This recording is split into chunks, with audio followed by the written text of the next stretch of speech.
Nosso tema é os números fracionários. Os números fracionários surgem quando é impossível representar uma quantidade usando um número inteiro. Se temos uma unidade inteira que deve ser dividida entre duas pessoas e é impossível dar a cada um duas porções inteiras, então cada uma dessas partes será um número fracionário. Os números fracionários têm dois termos, o numerador e o denominador. O denominador é um número que determina em quantas partes a unidade deve ser dividida. Por exemplo, se temos o denominador 6, significa que temos que dividir a unidade em 6 partes. O denominador também indica o nome das frações. O numerador indica quantas partes do denominador vamos usar. Se usarmos o numerador 1, quer dizer que vamos pegar uma das 6 partes indicadas no denominador. Então, a fração representada nesse exemplo é 1/6. Para a leitura das frações, temos que levar em conta 3 casos. O primeiro é quando os denominadores estão entre 1 e 9. Se o denominador é 1, o número será lido como uma unidade. Se o denominador é 2, como meio. Se for o 3, como terço. E assim até o nono. Lembre-se que o numerador é lido como está escrito. Então, no exemplo ao lado, temos 2 nonos. O segundo caso é quando o denominador é uma potência de 10. As potências de 10 são formadas pelo número 1, seguido de 1 ou mais zeros, como o 10, o 100 e o 1000.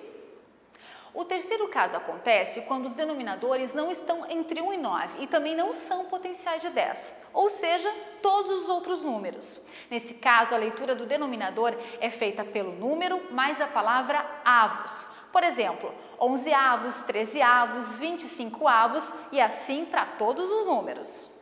Essa tabela aí é um guia para nomear todos os números fracionários. Vejamos como é feita a representação das frações. Ela pode ser feita de 2 formas. Uma das formas é a gráfica, onde desenhamos os elementos e o dividiremos nas partes que indicam o denominador. A outra é a reta numérica. Tomamos a unidade e a dividimos nas partes que indicam o denominador.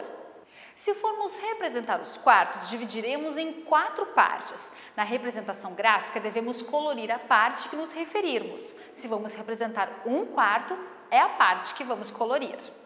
Na representação da reta numérica, avançamos uma das 4 partes, começando a dizer de tal maneira que 1/4 corresponda a essa representação. Vamos falar agora sobre a classificação das frações. Devemos levar em conta 2 critérios. Um é de acordo com a quantidade que representa cada fração. O outro é a forma como se dividiu uma fração em relação à outra. As frações próprias, se levarmos em conta o valor, são aquelas que valem menos que 1.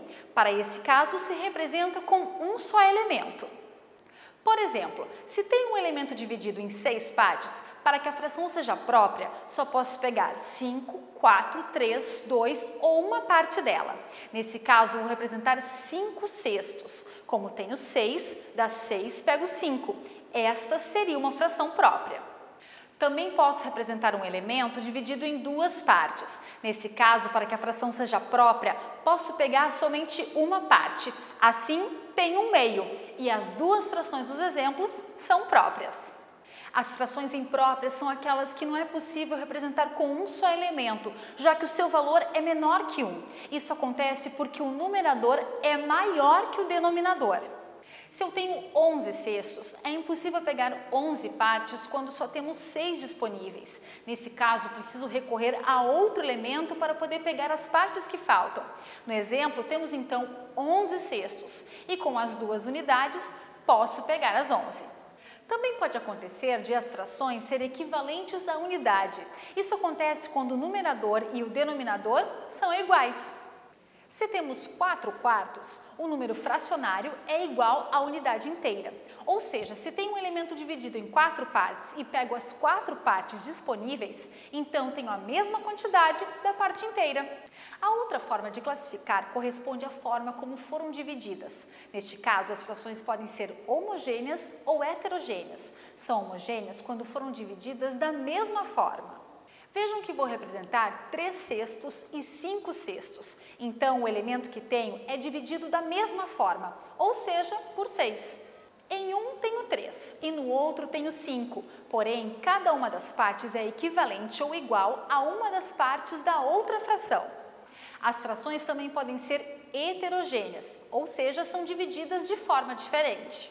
Se eu tenho uma unidade, mas divido uma em 2 partes e a outra em 8 partes, note que as estou dividindo em formas diferentes. Portanto, 1/2 e 2/8 são frações heterogêneas. Cada uma das partes representa um valor diferente.